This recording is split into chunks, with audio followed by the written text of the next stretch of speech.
जी अस्सलाम वालेकुम, welcome back to my channel. I hope that all of you doing good. अच्छा यार, ये ना जो वीडियो मैं बना रहा हूँ ये बेसिकली ऑनेस्टली स्पीकिंग बहुत सी कन्फ्यूजन थी आप लोगों में, इसलिए मैंने ना ये वीडियो बनाने का सोचा कि यार मुझे ना बड़े से बहुत क्वेश्चंस आते थे आप लोगों की तरफ से कि यार क्या प्रोग्रामिंग, क्या कोडिंग, क्या सॉफ्टवेयर इंजीनियरिंग, ये सब एक ही चीज़ें हैं।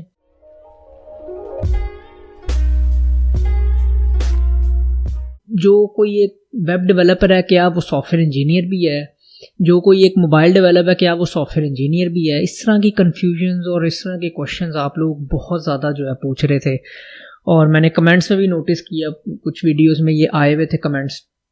सो आई थॉट यार why not address this once in for all, और so today I am gonna address it. Okay, so मैं आप लोगों को बताता हूँ।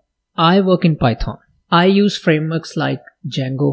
I use frameworks like Django REST. But does that make me a Django developer specifically? या maybe मैं क्या सिर्फ एक Python developer हूँ specifically? Maybe yes. But in order to understand that, you have to understand कि यार ये Python, ये Django, ये सब tools हैं जो कि मैं use कर सकता हूँ या करता हूँ pretty confidently.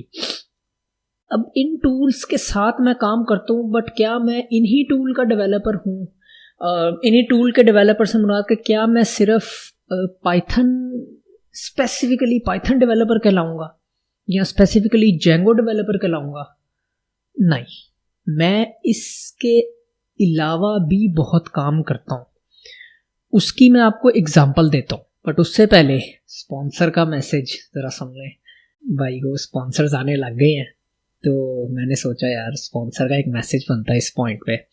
ये स्पॉन्सर का जो मैसेज है इसको फॉलो भी करना, सिर्फ सुनना ही ना, क्योंकि ये ना मैं समझता हूँ आजकल के दौर में ना the storage is becoming a huge issue. Obviously अगर हम फोन्स में भी आते हैं तो वो 128 और 256, 512 इनकी प्राइसेस में भी बहुत ज़्यादा डिफरेंस होता है, right?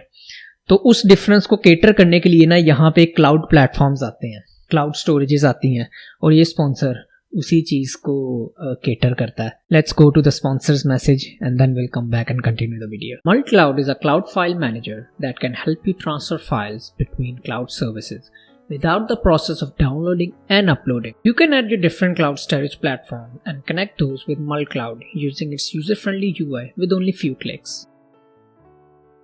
As you can see, after connecting, you'll have access to all the files in your connected storage. If you wish to transfer your files from one cloud, say from one Google account to your another Google account storage, you can easily do it through Multicloud's cloud storage facility. Just click Cloud Transfer and connect your two platforms. Choose your documents. Repeat the process with the second one and click Transfer now. Your task will be scheduled in a queue in a task list.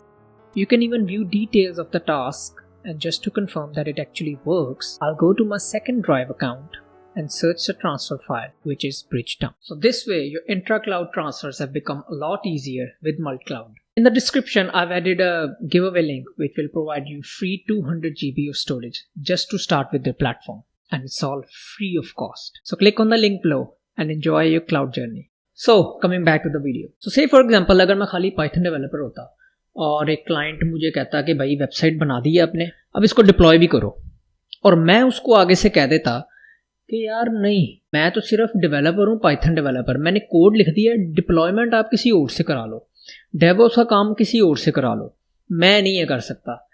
तो do you think professional world में where someone is looking for a complete solution, वो दोबारा मुड़ के आपके पास आएगा काम के लिए अगर आप उसको इस तरह टरखा दोगे या इस तरह कहोगे नहीं यार मुझे तो आते ही नहीं, और आप अपने आप को सॉफ्टवेयर इंजीनियर कह रहे हो? अब अगर तो आपका एक्सपीरियंस है ना, यू नो कि ऐसा बिल्कुल भी नहीं चलेगा। क्लाइंट को कभी भी you can never say no to client, you can never say no to the requirements. Client ने कह दिया ना कि भाई ये करना है, you think that technically it's possible, then you have to say yes, हो जाएगा। ऐसे ही ट्रेंड चलता है इंडस्ट्री में, टेक इंडस्ट्री में। मैं आपको बताता हूँ, मैं जब अपना जॉब पे काम करता हूँ या अपनी वैसे भी दूसरा काम भी करता हूँ, पर्सनल जो मेरे प्रोजेक्ट्स हैं उन पे, तो मैंने वेबसाइट की एसईओ तक की नहीं है। और मैं करता हूँ, वेबसाइट की रैंकिंग्स तक मैं करता हूँ. I worked on setting up servers, I worked on buying the servers for clients. I've also like implemented configurations for reverse proxies. मैंने Git के issues resolve करने होते हैं आपको. उसके बाद आप I've set up databases, I've created SQL queries. मैंने even ETLs लिखी हुई हैं जो कि डाटा को extract करती हैं, transform करती हैं, फिर load करती हैं. ETL extract transform लोड मतलब कहीं और दूसरे क्लाउड प्लेटफॉर्म्स पे भेजती हैं. बिग डाटा के साथ काम किया और डाटा वेयर हाउस के साथ काम किया हुआ मैंने. As a software engineer I am bound to work for, I should be welcoming every technology. मैं किसी टेक्नोलॉजी को ना नहीं कह सकता. मेरे पास पिछले दिनों रिक्वायरमेंट आई कि एक नया बेसिकली वेबसाइट्स की ट्रैकिंग कर सकते हैं आप ना, अपनी परफॉर्मेंस वगैरह और ये सब ट्रैक करने के लिए, ट्रैफिक ट्रैक करने के लिए. तो अब एक वो नए तरीके से इम्प्लीमेंट करनी है. गूगल वालों ने एक नया एनालिटिक्स टूल निकाल दिया, वो इम्प्लीमेंट करनी थी. मैंने तो कभी काम नहीं किया. और ये जो मैं चीज़ें बता रहा हूँ, कॉन्फ़िगरेशंस, एनालिटिक्स, टैगिंग सिस्टम्स, ये इसके लिए कोई रिक्वायरमेंट नहीं है लैंग्वेज की. मतलब ये ना पाइथन में होता है ना जावा में होता है. These are basically you can create these things from Google या फिर Amazon क्लाउड प्लेटफॉर्म्स. उनके कंसोल्स में जाके आप, कंसोल प्लेटफॉर्म्स में जाके आप ये चीज़ें बनाते हैं. एंड उधर कोई लैंग्वेज में, उधर मतलब पॉइंट इसके, इसमें कोडिंग नहीं होती, इसमें किसी किस्म की कोडिंग रिक्वायर्ड नहीं होती. इसमें सिर्फ आपका एक्सपीरियंस है ना, आपकी डॉक्यूमेंटेशन जो वो प्रोवाइड करते हैं वो पढ़ना रिक्वायर होता है. तो ये तो किसी कोडिंग का पार्ट ही नहीं है ना. प्रोग्रामिंग है इसमें, किसी भी 0% इसमें कोडिंग प्रोग्रामिंग है. तो अगर पाइथन डेवलपर हैं आप तो फिर तो आप ये कर ही नहीं पाएंगे. ये तो फिर मतलब डेवलपर का काम तो है ही नहीं, ये तो एक इंजीनियर का काम है. So that is my point. मतलब I can literally non stop, मैं इस तरह की कई एग्जांपल्स दे सकता हूँ जिसमें मैंने नॉन कोडिंग चीज़ों के साथ काम किया है मैंने. तो मैं अगर अपने आप को पाइथन डेवलपर कहूँ तो मैं ये सब तो कर ही नहीं पाऊंगा फिर कभी भी. समझ रहे हैं? मैं इस चीज़ की तरफ मेरा ध्यान ही नहीं, कभी ध्यान तो नहीं, मेरा टेक्निकल लेवल ही एक बॉक्स में रिस्ट्रिक्ट होकर रह जाएगा अगर मैं अपने आप को सिर्फ पाइथन डेवलपर या सिर्फ जावा डेवलपर या सिर्फ रूबी डेवलपर कहलाऊंगा. हाँ ठीक है, मे भी हो सकता है कि अगर मैं खाली उसी नीश में रहूं तो पैसे भी कमा लूँ मैं. बट ऑनेस्टली मैं आपको एक सही बात बताऊं, what I am trying to communicate is that do not limit yourself to just one niche. Do not restrict yourself to just one box. So if you're a software engineer, आपको SEO का भी knowledge होगा, आपको DevOps का भी knowledge होगा, आपको और भी बड़ी मतलब डेटाबेसेस में आपकी क्यूरीज ऑप्टिमाइज करने का भी नॉलेज होगा, आपको डोमेन खरीदने का नॉलेज होगा, डोमेन को पॉइंट करने का नॉलेज होना चाहिए, SSL सर्टिफिकेट का नॉलेज होना चाहिए. तो ये सब if you're just a language developer, you can't do this. So you need to open your mind. हर चीज़ में आपको, ठीक है, I'm not saying कि आपको एक्सपर्ट होना पड़ता है, बट नॉलेज होना लाजमी पड़ता, नॉलेज रखना लाजमी पड़ता है. आप चलो लेट्स से अगर आपने एक पॉइंट पे अपने आप को रिस्ट्रिक्ट कर भी लिया ना एक टेक्नोलॉजी में या एक ही नीश में, तो ऑनेस्टली स्पीकिंग थोड़े शुरू में तो शायद आपको इतना फील ना हो क्योंकि आप लर्न कर रहे होगे. बट स्लोली जब आप एक्सपीरियंस गेन करते जाओगे, इंडस्ट्री आपको खुद फील करवाएगी कि यार मतलब आप लेटेस्ट ट्रेंड्स के साथ अप टू डेट नहीं हैं, और आपको खुद फील होगा कि यार you need to stay up to date with the latest technologies. सीधी सी बात है, इंडस्ट्री खुद फील कराएगी कि पुत्र एक ही टेक्नोलॉजी में रहोगे तो बढ़ जाओगे. ठीक है यार, ये चीज़ें हैं भाई, और ये सीन्स हैं इंडस्ट्री में. और honestly it's common around the globe. आप जितने भी इंजीनियर, सॉफ्टवेयर इंजीनियर्स उठा के देखेंगे ना, सब ठीक है, सबकी एक स्पेसिफिक प्रोग्रामिंग लैंग्वेज या फ्रेमवर्क तो होगा, बट नॉलेज उनको सब चीज़ों का ही होगा ऑलमोस्ट. जब आप एक्सपीरियंस थोड़ा गेन कर लेंगे 5-1 साल का, तो सब कुछ का ही नॉलेज होगा उनको, और सब कुछ का ही नॉलेज होता है.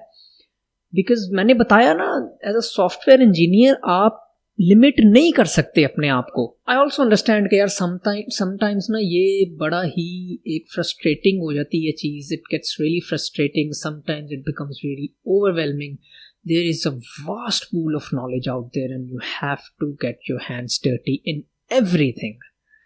As a software engineer, you have to stay up to date with everything, at least have a knowledge about everything. And when you keep doing this repeatedly for months and months, months become year and year become years, फिर एक point पे आता है बंदा कहता है यार I am done with this.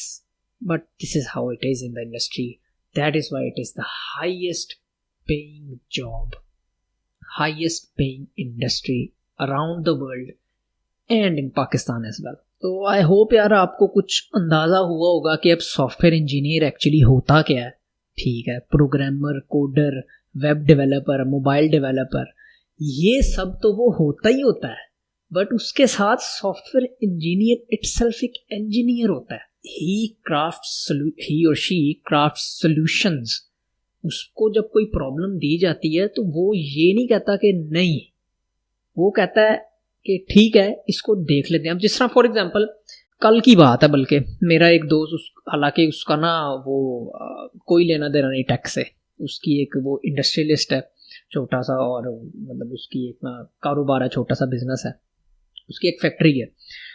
तो कल उसकी मुझे कॉल आई, यार मेरी एक साइट है जिससे मैंने करवाई थी, सारा काम करवाया था, होस्टिंग वगैरह ये सब, वो कह रहा है कि ना साइट हैक हो गई है. अब मैं कोई मतलब वेब सिक्योरिटी वाला बंदा नहीं हूँ. I don't work in cyber security. Hack हो गई तो मैं क्या उसको अनहैक कर लूँगा या पकड़ लूँगा. लेकिन उसने मुझे कांटेक्ट किया, तो मैं अगर कह देता हैक हो गई है, यार मैं तो ये काम ही नहीं करता, मुझे पता ही नहीं है, तो वो बेचारा किधर जाता, दोस्त है मेरा. मैंने कहा अच्छा चल यार मुझे ना तू उसका ना सी पैनल पे उठ रही थी, मैं को यार क्रेडेंशियल वगैरह भेज तो ना मैं देख लेता हूँ, और मुझे लिंक भेज वेबसाइट का. मैं लिंक भेजा उसने वेबसाइट का, वेबसाइट नहीं चल रही थी, तो मैं भाईजान उधर गया हूँ, उसका वो सी पैनल वगैरह लॉगिन किया जाके. अब वो था वर्डप्रेस में, मैंने ज़िंदगी में कभी वर्डप्रेस में काम नहीं किया. बहरहाल मेरा वो सॉफ्टवेयर इंजीनियर वाला इंस्टिंक्ट जागा. वही अगर पाइथन वाला जाग जाए तो मैं तो समझ नहीं आती, वो अजीब सा प्लेटफॉर्म मुझे नज़र आ रहा था. तो मेरा वो इंस्टिंक्ट जागा सॉफ्टवेयर इंजीनियर वाला. मैंने ChatGPT खोला, मैंने गूगल खोला, जो मेरी प्रॉब्लम थी मैं साथ साथ करता गया, गाइडेंस मतलब डॉक्यूमेंटेशन पढ़ी, करा के मैंने उसको बताया भाई तेरे तो इधर होस्ट मतलब वो कोड ही नहीं पड़ा हुआ वेबसाइट का कोड ही नहीं था उसमें, तो वेबसाइट कैसे चलनी थी. मैंने कहा यार तेरा तो कोड ही नहीं पड़ा हुआ वेबसाइट का तेरे उस पर, तो वेबसाइट तो जाहिर नहीं चलनी. अच्छा यार कोड कैसे नहीं पड़ा. मैं कहा नहीं यार इधर होता है कोड, तो उधर तो कोड ही नहीं पड़ा हुआ, पूरा कोड किधर है. कहता यार वो पता नहीं किधर है. फिर वो डेवलपर यही कह रहा था कि नई वेबसाइट बनानी पड़ेगी शुरू से. मैं कहा वो तो सही कह रहा था क्योंकि कोड ही अवेलेबल नहीं है. कहता अच्छा चल ठीक है यार शुक्रिया. सो सी मैंने जैसा कि I never worked in WordPress और PHP पे काम किया, लेकिन बट स्पेसिफिकली वर्डप्रेस में कभी काम नहीं किया. तो इसी तरह यार ये चीज़ें हैं. सो आई होप कि यार आप लोगों को सीखने को मिला होगा, एटलीस्ट आप लोगों की अब ये कन्फ्यूजन दूर हुई होगी कि भाई व्हाट इज़ सॉफ्टवेयर इंजीनियर. ठीक है, तो this is what software engineering is.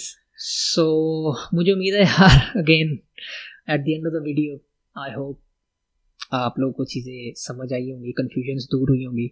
और अगर आप मतलब सब्सक्राइब नहीं किया चैनल को, देन डू सब्सक्राइब. फिर किसी वीडियो में आपके साथ मुलाकात होगी, तब तक के लिए टेक केयर.